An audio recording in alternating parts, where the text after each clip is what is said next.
वास्तविक संख्या है का जो प्रश्नावली 1.2 है उसे आज आसान तरीके से करेंगे। मैं आपको बहुत ही सिंपल तरीके से इनको करना सिखाऊंगा, ठीक है। बाकी सभी चैप्टर मैंने करा रखे, लिंक्स आपको मिल जाएंगे डिस्क्रिप्शन पे, एक बार लिंक्स ज़रूर चेक करना डिस्क्रिप्शन पे, ठीक है। सो क्वेश्चन नंबर 1 क्या बोल रहा है, निम्नलिखित संख्याओं को अभाज्य गुणनखंडों के गुणनफल के रूप में व्यक्त कीजिए। और ये जो अभाज्य गुणनखंड है ना, आप छोटी कक्षाओं से सीखते आ रहे, कक्षा 5, 6, 7, ठीक है। तो अभाज्य गुणनखंड करना है हमको, उसके लिए आपको क्या पता होना चाहिए, 2 से विभाजित का नियम, 3 से विभाजित का नियम, 4 से विभाजित का नियम, 5 से विभाजित का नियम, ये तो पता ही होना चाहिए, है ना। देखो मैं पहले थोड़ा सा एक रिकॉल करा देता हूँ, 2 से विभाजित का नियम, है ना। कई बच्चों को आता होगा, कई बच्चों को नहीं आता, तो मेरे को सभी को साथ में लेके चलना है। 2 से विभाजिता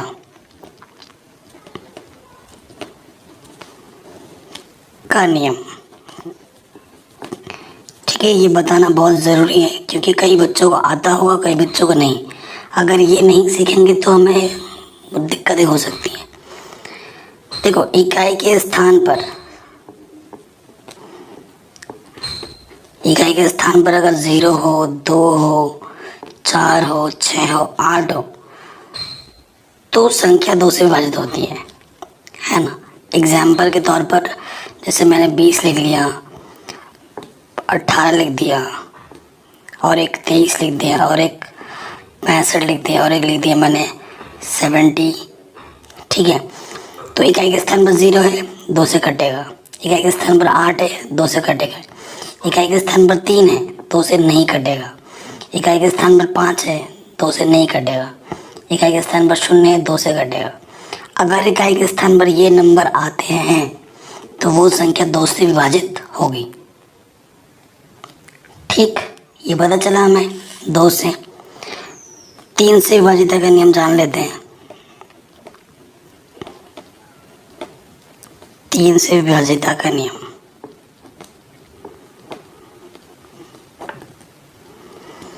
तीन से विभाजित का नियम क्या होता है, संख्याओं का योग। संख्याओं का योग यदि 3 से विभाजित है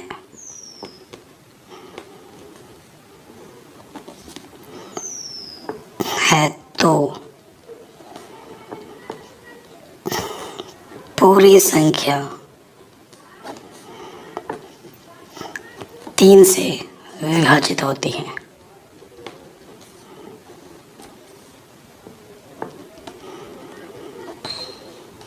ठीक है, इसका अर्थ क्या है, देखिए अगर मैं कोई संख्या ले लेता हूँ, एक संख्या मैंने ले लिया 111, ठीक है। इसे कैसे करना है, इन सभी अंकों को अलग अलग जोड़ो,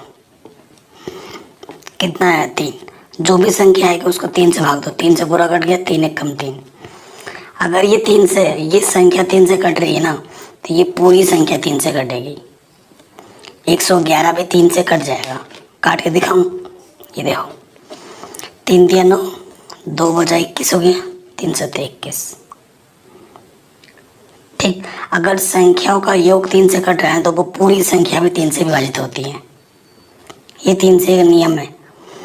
4 से क्या है, 4 के लिए क्या होगा, अंतिम 2 पद, अंतिम 2 अंक यदि 4 से विभाजित है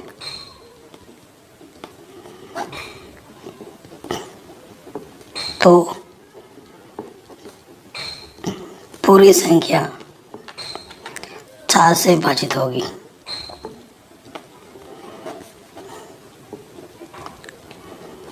ठीक है, जैसे मैं एग्जाम्पल के तौर पर लिखता हूँ, लंबा चौड़ा लिखता हूँ, 2 3 5 6 7 0 0 3 और यहाँ लिखा है 20। एक नंबर मैंने लिखा है 1 1 0 2 1 7 8 3, ठीक है। तो हमें कैसे पता लगेगा कि ये पूरी संख्या 4 से कटेगा या नहीं, बस अंतिम के 2 पद देखने हैं। अंतिम के दो पद को 4 से भाग दे दो, 4 पंजे 20, पूरा पूरा कट गया, यानी कि ये पूरी संख्या 4 से कटेगी। 4 से भाग दो, 4 दूनी 8, ये नहीं जा रहा है, तो ये 4 से भागने का ये नहीं कटेगा, ये 4 से बचित होगा, परंतु ये नहीं होगा क्योंकि अंतिम दो पद 4 से भाग नहीं जा रहा है। इसमें अंतिम दो पद 4 से भागा चला गया, तो ये पूरी संख्या 4 से विभाजित होगी, परंतु ये नहीं होगी। ठीक है। 5 के लिए नियम क्या है? 5 के लिए नियम क्या है? इकाई के स्थान पर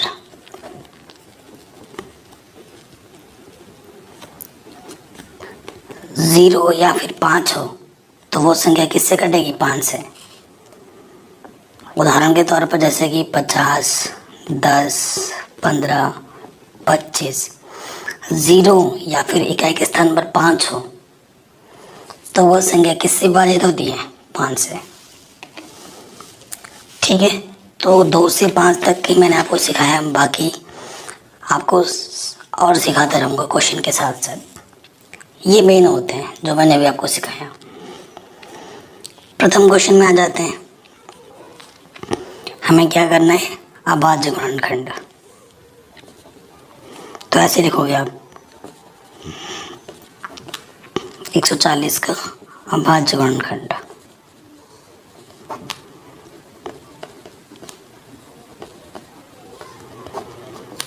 ठीक है। तो आप यहाँ पे लिखोगे 140, इकाई के स्थान पर 0 है, 2 से कटेगा, 2 सत्ते 14, 0, फिर 0 2 से कटेगा। और आपको अभाज्य गुणनखंड हमेशा छोटे छोटे संख्याओं से आगे बढ़ना है, 2 के बाद 3, फिर 4 पे 5, ऐसे देखते जाना है। एकदम से 6 पे से मत काटना, एकदम से 4 से मत काट देना, छोटी संख्याओं से आगे बढ़ना है हमें।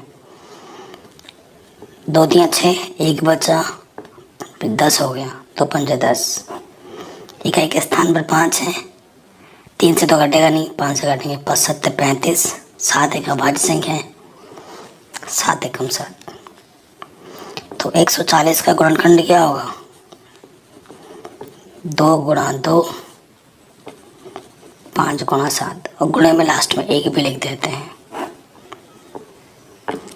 आंसर।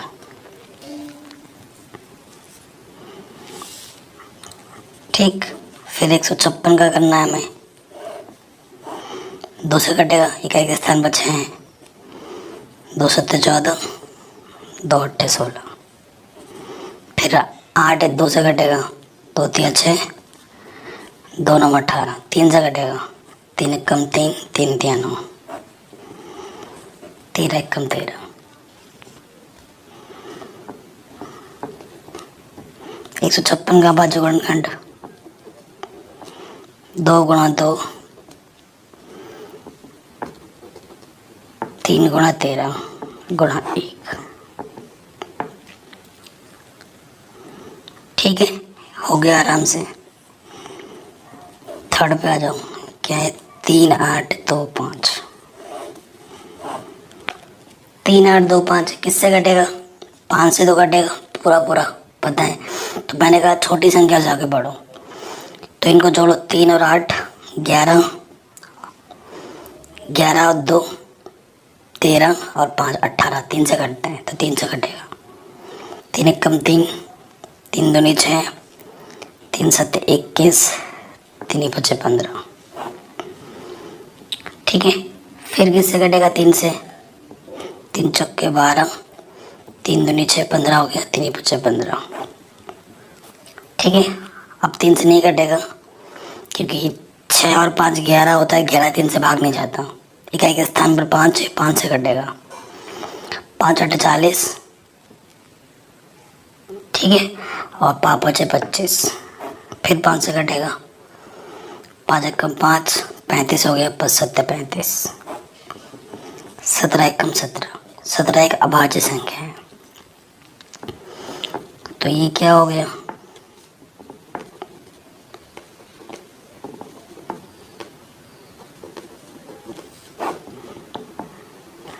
ठीक है, ये इसका आंसर आ गया। कोई दिक्कत नहीं है, बहुत ही आसान था, हो गया। अब आते हैं इसके चौथे पार्ट पे।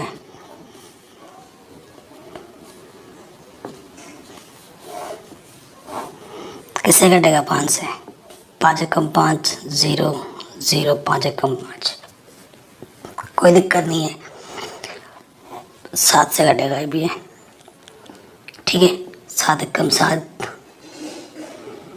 क्या हो गया 30 हो गया, 7 चौको 28, ठीक है। और 21 हो गया, 7 के 21। फिर काटो, किससे कटेगा ये? 11 से। 11 एकम 11, 11 एकम 11, सॉरी 11 तिया 33, 13 एकम 13। तो इसका भाज्यगुण खंड क्या हो जाएगा? 5 गुणा 7 गुणा 11 गुणे 13। आंसर। तो ये बहुत ही सिंपल है, ठीक है। ये जो 5वां पार्ट है हमारे पास है 7 4 2 9, ठीक है। ये थोड़ा ज़बरदस्त है, तो सब ये सीधा सीधा कटेगा। आप एक एक करके ट्राई करते रहोगे तो किसी से नहीं कटेगा, सीधा 17 से कटेगा। पहला 17 चौके 68, 4 बार गया 68, तो कितना बचा? 6, 62 हो गया, ठीक है। सॉरी 17 का 17 चौका 68, 6 और 2 62 हो गया, 17 तिया 51, ठीक है। और 17 सत्ते ये चला जाएगा पूरा। अब ये जाएगा 19 से, 19 का 19, 19 दूनी 38, कितना बचा? 57 हो गया, 19 तिया 57, 3 बार। और ये 23 एकम 23। तो अब भाज्यगुण खंड क्या होगा? 7429 का 17 गुणे 19 गुणा 23, आंसर। तो इस तरीके से अब भाज्यगुण खंड करना था, आराम से हो गया सब। अब प्रश्न संख्या दूसरा है, इसमें बोला है पूर्णांकों के लिए निम्नलिखित युग्मों के HCF। युग्म क्या होता है? जोड़ा, ठीक है। HCF और LCM ज्ञात कीजिए तथा इसकी जांच कीजिए कि दो संख्याओं का गुणनफल, ये जो लिखा हुआ है ना, ये एक नियम है। दो संख्याओं का गुणनफल किसके बराबर होता है? HCF गुणा LCM। इसे आप लिख लेना कॉपी में और याद भी कर लेना। अब मैं आपको भाज्यगुण खंड की मदद से, और ये जो नियम है सिर्फ दो संख्याओं पे ही लागू होता है। ये जो नियम है ना HCF गुणा LCM संख्याओं का गुणनफल, ये 2 अंकों के लिए लागू होता है, 3 अंकों के लिए कोई नियम नहीं है, ठीक है। तो क्वेश्चन क्या है? 26 और क्या है? 51। काटो इसको, 2 एकम 2, 2 तिया 6, 13 एकम 13। फिर काटो इसको, ये क्या जाएगा? 13 सत्ते 91, 7 एकम 7। तो देखो आप आज गुणन करेंगे,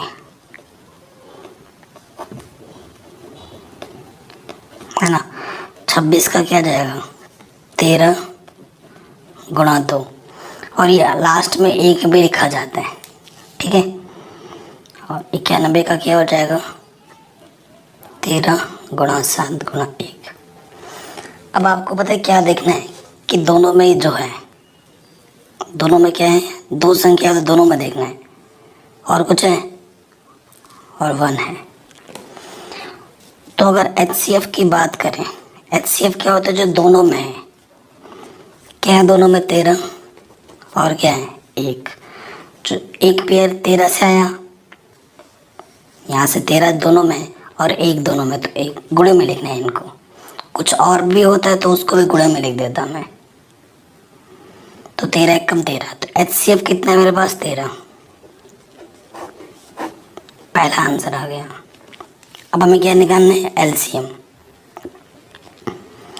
लाइट डिम है, थोड़ा एडजस्ट कर लेना आप, ठीक है।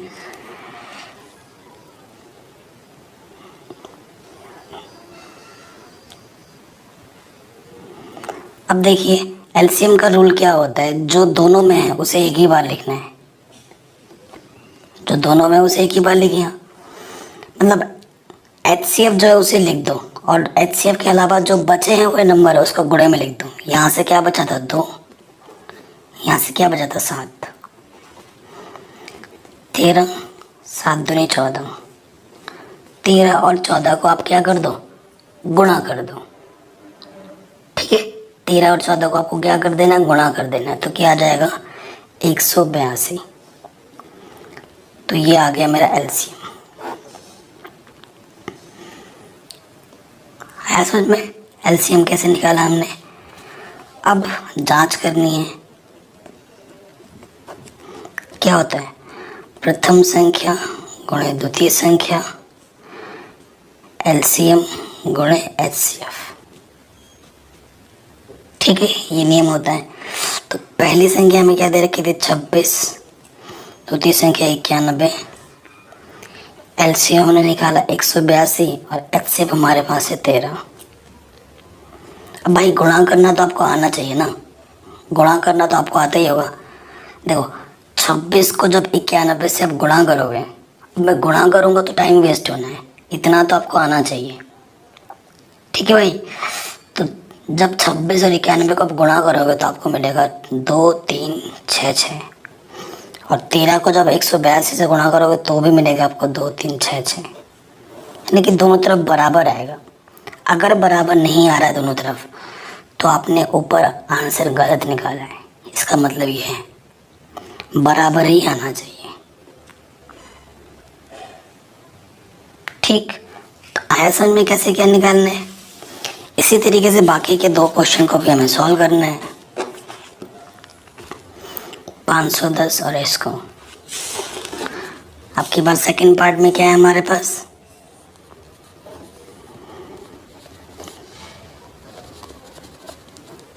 510 और 92। ठीक है, तो यहाँ लिखूँगा मैं 510, यहाँ लिखता हूँ 92। काटो, 5 एकम 5, 0 5 दूनी 10, किससे कटेगा 2 से, 2 पंचे 10, 2 एकम 2, 3 से कटेगा, 3 एकम 3, 3 सत्ते 21, 17 एकम 17। ठीक है, 92 का करो, 2 से कटेगा, 2 चौको 8, 2 छंग 12, 2 दूनी 4, 2 तिया 6, 23 का भाज्य संख्या है, 23 एकम 23। ठीक है, अतः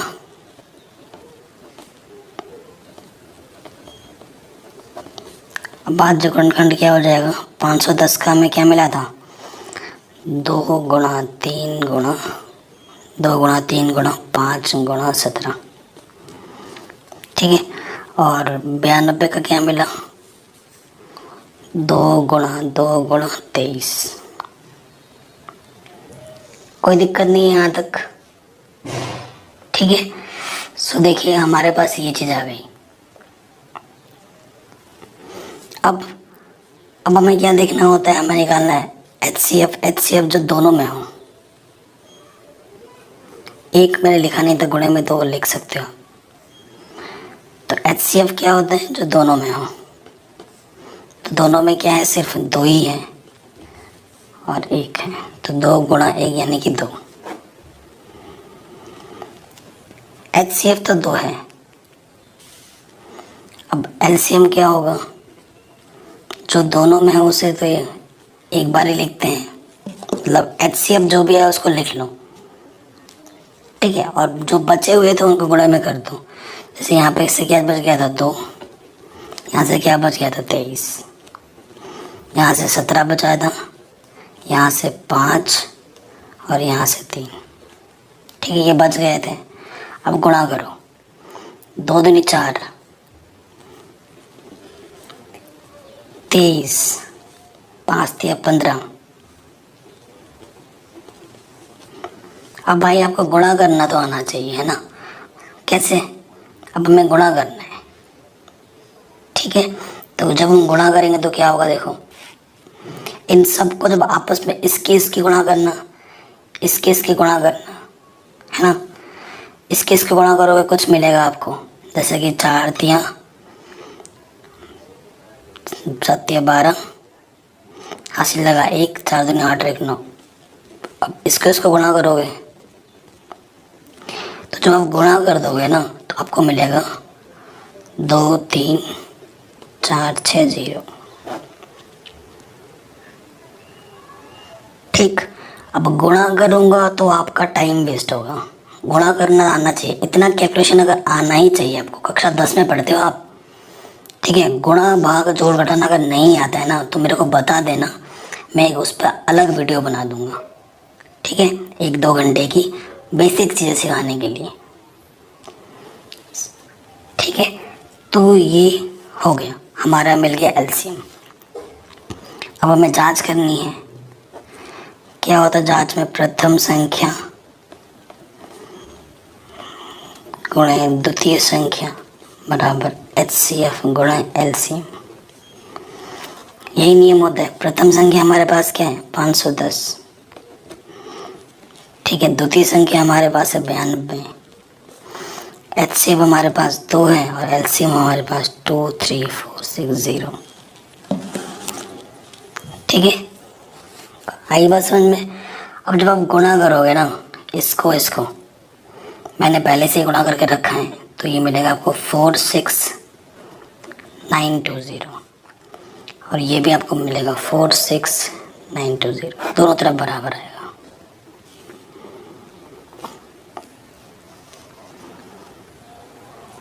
ठीक है, ये क्वेश्चन भी हमारा आराम से बन गया। इसी तरीके से पार्ट 3 भी करना है हमें। थर्ड पार्ट में हमारे पास है 336 और 54, ठीक है। 336 और 54, 336 इधर लिखेंगे, उधर लिखेंगे 54। 3 एक कम 3, 3 एक कम 3, 3 दूनी 6, 2 पंजे 10, 2 छंग 12, 2 दूनी 4, ठीक है। 2 अट्ठे 16, 2 एक कम 2, 2 चौके 8, 2 सत्ते 14, 7 एक कम 7। अब थर्ड वाले को मैं आपको नए तरीके से बताऊंगा। 2 दूनी 4, 2 सत्ते 14, 3 नम 27, 3 तिया 9, 3 एक कम 3, ठीक है। देखो अब भाज्यगुणन क्या कैसे लिखूंगा मैं इसको? 2 कितनी बार है? 1 2 3 4, तो 2 की घात 4 लिख दो। 3 कितनी बार है? 1 बार। और 7 कितनी बार है? 1 बार। तो घात में 1 लिख दे रहा हूँ। 54, 3 कितनी बार है? 1 2 3, 2 है 1 बार, 3 है 3 बार, ठीक है। यही है। अब देखो HCF कैसे निकालूंगा, नए तरीके से लिखा मैंने इसको, ताकि ये तरीका भी मैं आपको सिखा सकूं। अब HCF में क्या होता है? देखो दोनों में ये चीज़ है, दोनों में, लेकिन ये इधर 1 बार है, इधर 4 बार है, इधर 3 बार है, इधर 1 बार है ना। अब HCF में क्या होता है? न्यूनतम घात देखी जाती है। क्या? न्यूनतम घात HCF के लिए। तो 2 की घात न्यूनतम कौन सी है? 2 की घात 1 है, ठीक है। 1 को लिखो ना लिखो एक ही बात है। और 3 की न्यूनतम घात कितनी है? 3 की घात 1, तो इसका मतलब है 2 गुणा 3 यानी कि 6। HCF हमारा कितना आ गया? 6। अब आ जाओ LCM पर। अब जो दोनों में है उसमें क्या लिखते हैं? अधिकतम घात है, अधिकतम घात। 2 की अधिकतम घात कितनी है? 4, और 3 की अधिकतम घात कितनी है? 3, और बचा क्या है? 7। 2 की घात 4 का मतलब 2 4 बार गुणा में 2 2 दूनी 4 दूनी 8 दूनी 16। 3 का मतलब 3 तिया 9 तिया 27, ठीक है। अब इन सबको गुणा कर दो, तीनों को आपस में।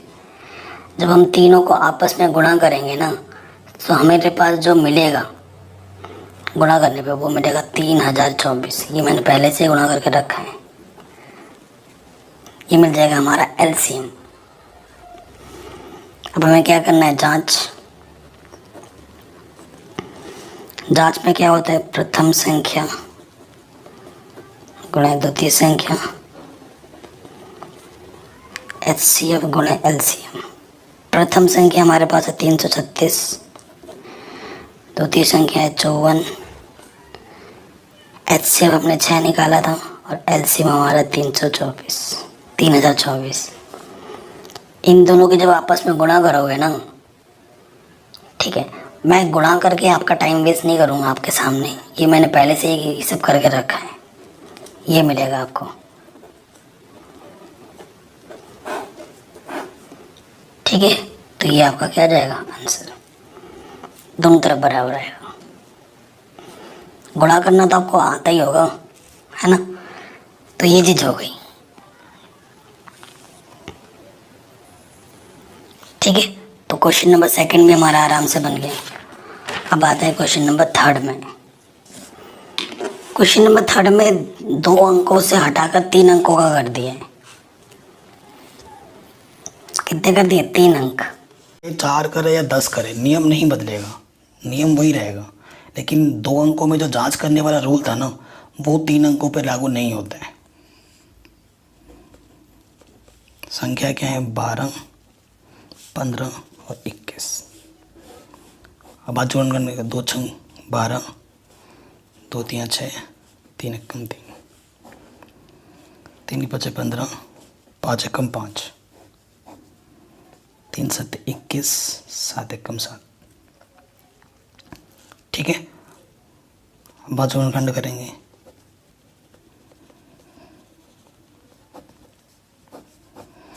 तो 12 को लिख सकते हैं हम, देखो 2 कितनी बार है, ऐसे लिख दो, 2 गुणा 2 गुणा 3।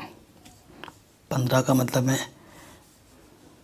3 के नीचे 3 लिख, 3 गुणा 5, ठीक है। और 21 को लिख सकते हैं हम 7 गुणा 3, ठीक है। तो देखो तीनों में देखना है अब, क्योंकि 3 संख्या तो तीनों में देखना पड़ेगा। तो एचसीएफ हमें क्या मिल रहा है, जो तीनों में है वो क्या है, 3, और कुछ नहीं है। तो एचसीएफ हमारा 3 आ गया। मान लो कि तीनों में कुछ भी कॉमन अगर ना होता तब एचसीएफ क्या होता, तब एचसीएफ 1 होता। अगर तीनों में कुछ भी कॉमन ना होता तो एचसीएफ 1 होता है। 3 संख्या है तो तीनों में कॉमन होना चाहिए, तीनों में वो चीज़ होनी चाहिए। 2 में है, तीसरे में नहीं है तो वो नहीं माना जाएगा, तीनों में होना ज़रूरी है। अब हम लेंगे एलसीएम। एलसीएम में आपको पता ही है, जो तीनों में है, मतलब जो एलसीएम में क्या होता है, जो एचसीएफ आया उसे तो लिख ही दो एक बार, और जो छूट गए उनको गुणे में कर दो। यहाँ से 7 छोटा, यहाँ से 5 छोटा, यहाँ से 2 और यहाँ से 2 छोटा था, वो गुणे में डाल दिया हमने। तो यहाँ से क्या होगा, 3 7 21, 5 दूनी 10, दूनी 20, 21 दूनी 42, 420, ठीक है। तो एलसीएम कितना आएगा, 420, एचसीएम आएगा 3। ठीक हो गया, आराम से हो गया, आराम से बन गया क्वेश्चन नंबर थर्ड भी। सेकंड पार्ट पे आ जाते हैं। 17, 23, 29, ये जो तीनों के तीनों संख्या हैं वो क्या है, अभाज्य संख्या। ये क्या है, अभाज्य संख्या। तो आपको मैं बता देता हूँ, अभाज्य क्या लिख रहा हूँ, संख्या। अभाज्य संख्या का जो एचसीएफ होता है ना, वो हमेशा 1 होता है। लिखोगे चूंकि 17, 23 और 29 एक अभाज्य संख्या है, अतः इनका एचसीएफ 1 होगा, ठीक। और एलसीएम क्या होता है, इन सब का गुणनफल, 17 गुणा 23 गुणा 29, क्योंकि तीनों के तीनों अभाज्य संख्या है तो तीनों को आपस में गुणा कर दो तो आपको मिल जाएगा एलसीएम।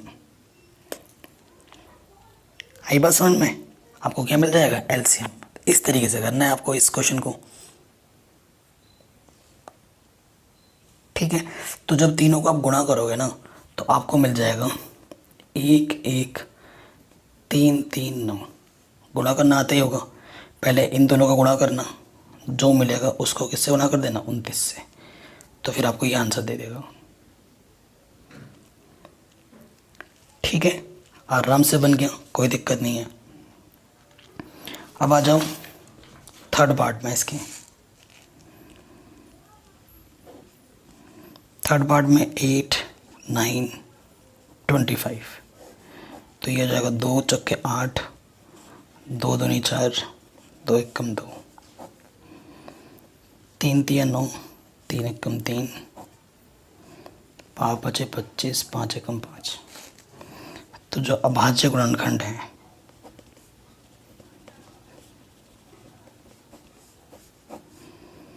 आठ का कितना है, 2 गुणा 2 गुणा 2, 9 हमारे पास क्या है, 3 गुणा 3, 25 का हमारे पास क्या है, 5 गुणा 5। तो HCF क्या होगा, कुछ भी कॉमन है जो तीनों में हो, कुछ भी ऐसा नहीं है जो तीनों में हो। और मैंने अभी आपको बताया था जब तीनों में कुछ भी कॉमन ना हो, उभयनिष्ठ ना मिले, तब हमारा HCF कितना होता है, 1। तो तब हमारा HCF कितना होता है, 1। तो इस कंडीशन में हमारा HCF कितना है, 1, क्योंकि गुणे में हम 1 1 लिख सकते हैं और तीनों में 1 कॉमन है। ठीक, और LCM क्या हो जाएगा, देखो और एक चीज़ मैं बता रहा हूँ शॉर्ट ट्रिक, जब भी आपका HCF 1 आए तो LCM के लिए क्या करना होगा, जो भी हमें संख्याएं गिवन हैं, जो भी संख्याएं हमें दी हुई हैं, उन संख्याओं को आपस में गुणा कर दो, तो हमें क्या मिल जाएगा, LCM। 8 9 72 गुणा 25, जब 72 को 25 से आप गुणा करोगे ना तो आपको मिलेगा 1800, तो ये मिलेगा आपका LCM। ठीक है, हो गया आराम से। ठीक है, क्वेश्चन नंबर 4 पे आते हैं। ये 4th नंबर कह रहे हैं 2 संख्याओं का HCF 9 है, इन 2 संख्याओं का LCM ज्ञात कीजिए। ठीक है, तो बहुत ही सरल सा क्वेश्चन है। HCF दे रखा है, पैसे लिखेंगे, दिया है प्रथम संख्या 306, द्वितीय संख्या 657, फिर हमें HCF दे रखा है 9, हमें LCM निकालना है। ठीक है, तो आप क्या लिखोगे, आप लिखोगे हम जानते हैं।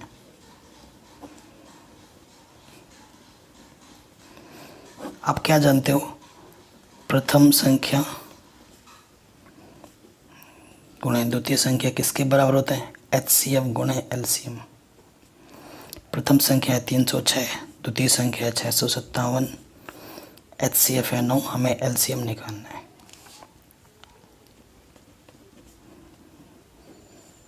ये 9 गुणे में बराबर के इस तरह के बट्टे में आ जाएगा, तो 9 से भाग दो, 9 तिया 27, 3 बार गया, 3 बचा 36 हो गया, 9 चौको 36। अब हमें क्या करना है, 34 और 657 को आपस में क्या करना है, गुणा कर देना है। ठीक है, गुणा करना आपको आना चाहिए, तो जब आप गुणा करोगे तो आपको कितना मिलेगा, 2 2 3 3 8। ठीक है, गुणा करना तो आता ही होगा, ये आपका आंसर आ जाएगा।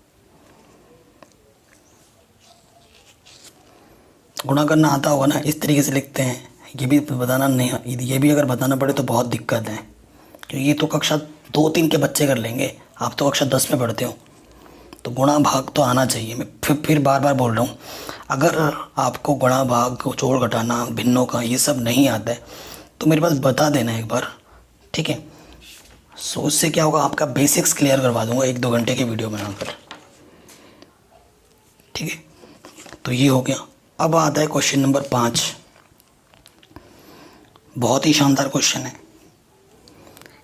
कह रहे हैं जांच कीजिए कि क्या किसी प्राकृतिक संख्या n के लिए संख्या 6 की पावर n अंक 0 पर समाप्त हो सकती है?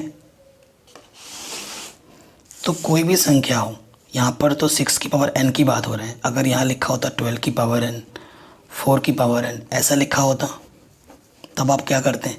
कुछ भी लिखा हो सकता है अंक में। हमें तो बात 6 की पावर n की करनी है। क्वेश्चन में 6 की जगह पर 12 भी आ सकता था, 4 भी आ सकता था, 10 भी आ सकता था।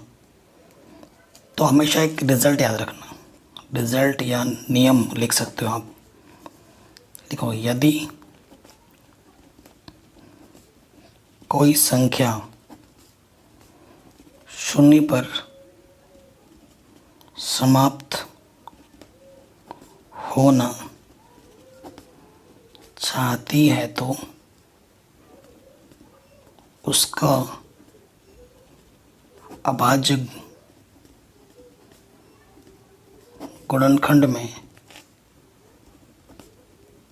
कम से कम एक बार 2 गुणा 5 आना चाहिए।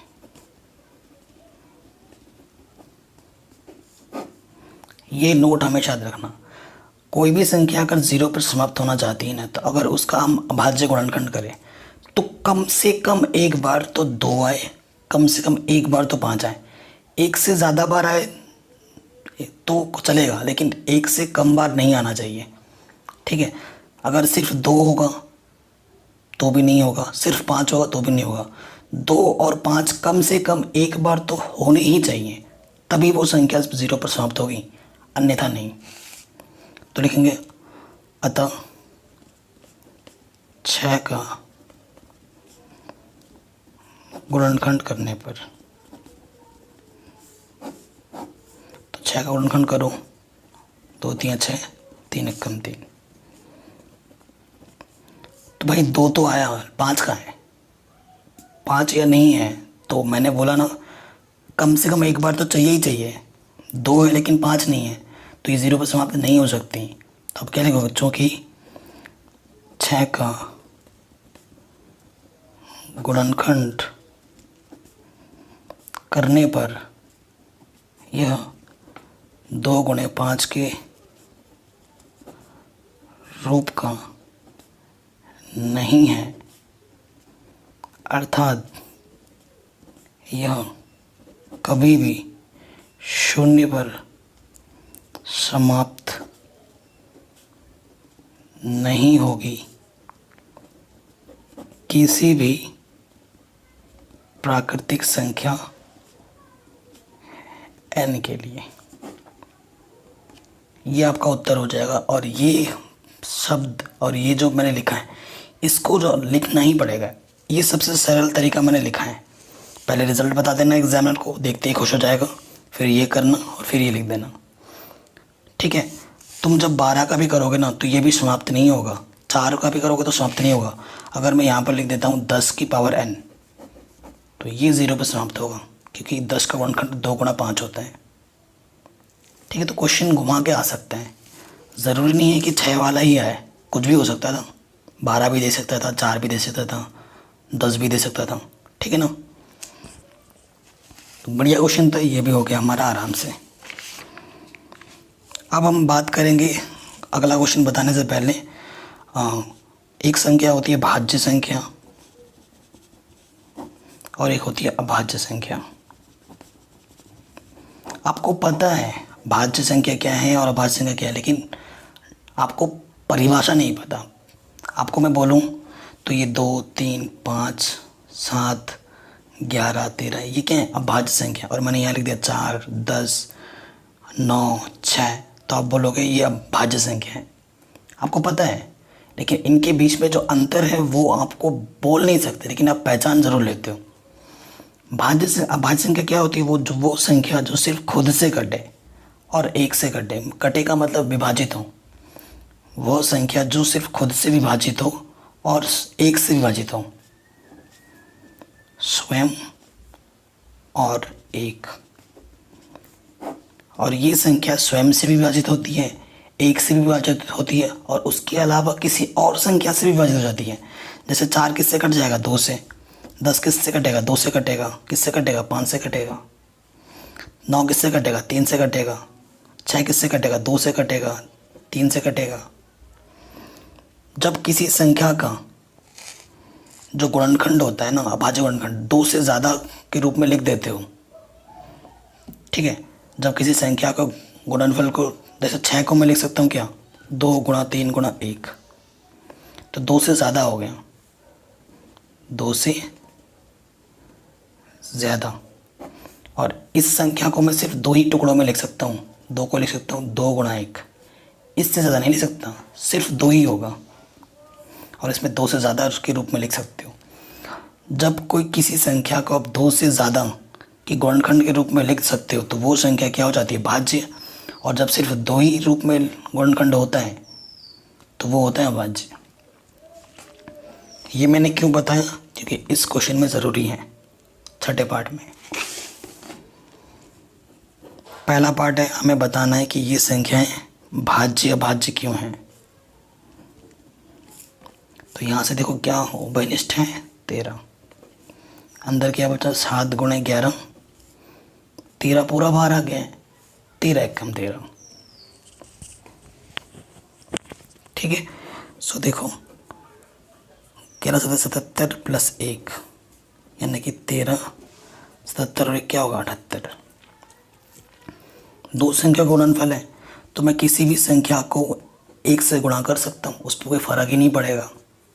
तो इस संख्या को मैंने 2 संख्याओं से ज़्यादा के गुणनफल के रूप में दिखा दिया। 2 से अधिक गुणनखंड रूप होने के कारण यह एक भाज्य संख्या है। सिंपल, एकदम सिंपल लैंग्वेज, ठीक है। आराम से हो गया। अब आ जाओ सेकंड पार्ट में। सेकंड पार्ट में, ये तो पहला पार्ट था, सेकंड पार्ट में हमारा 7 गुणा 6 गुणा 5। तो देखो यहाँ 5 है, यहाँ पर भी 5 है, 5 उभयनिष्ठ है, बाहर निकाला। 7 गुणा 6, यहाँ से 4 गुणा 3 गुणा 2, 1 कम 2, 5 बाहर आ गया, 5 एकम 5, 7 छंग 42, 7 12 दूनी 24 प्लस 1, 5 गुणा। अब इनको गुणा जब आप करोगे, है ना, इनको जब आप गुणा करोगे तो आपको क्या मिल जाएगा? देखिए हल करने पर ये मिलेगा आपको, 24 को 42 से गुणा करेंगे तो मिलेगा 1008 प्लस में 1, तो ये मिल जाएगा 1009। तो गुणे में मैं 1 लिख सकता हूँ, 2 से ज़्यादा आ गया वही आ जाएगा, ये लिखोगे फिर से, ये वाला चीज़ यहाँ पर आप फिर से लिख दोगे। 2 से अधिक गुणनखंड रूप होने के कारण यह एक भाज्य संख्या है। ठीक, आराम से बन गया, कोई दिक्कत नहीं है। अब आते हैं लास्ट क्वेश्चन पे इस प्रश्नावली के। अगर वीडियो पसंद आई हो तो प्लीज़ लाइक ज़रूर करना।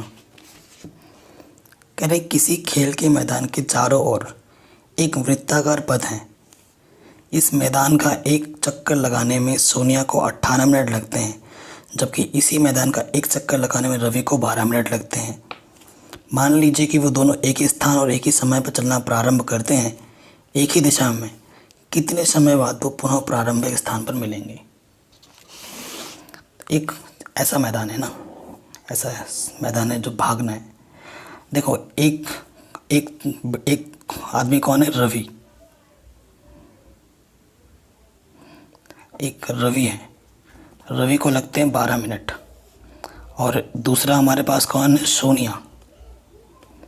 सोनिया को लगते हैं 18 मिनट एक चक्कर लगाने में। अगर दोनों एक ही स्थान से प्रारंभ करें तो कितने मिनट बाद फिर से जाके वो एक ही स्थान पर फिर मिलेंगे?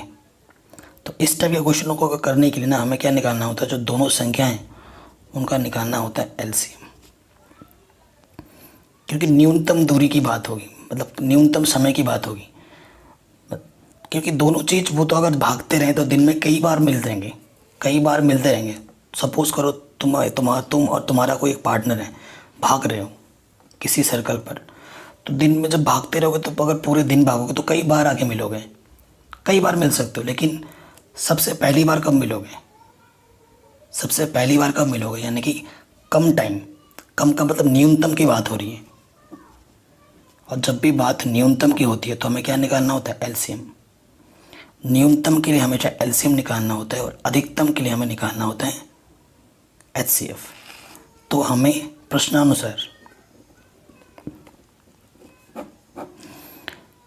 18 और 12 का क्या निकालना है? एलसीएम। करो, 2 9 18, 3 3 9, 3 1 3, 2 6 12, 2 3 6, 3 1 3, 18 लिख सकता हूँ मैं 2 की घात 1, 3 की घात 2, 12 को लिख सकता हूँ 2 की घात 2, 3 की घात 1। एलसीएम में आपको पता ही है, अधिकतम घात लेते हैं तो 2 की अधिकतम घात कितनी है? 2। 3 की अधिकतम घात कितनी है? 2। ठीक है, तो ये 4 3 3 9 4 9 36, तो 36 मिनट के बाद वो दोनों फिर से मिलेंगे एक ही जगह पे आके। ठीक है, ये हमारा आंसर हो जाएगा। डिस्क्रिप्शन को ज़रूर चेक कर लेना गाइस प्लीज़।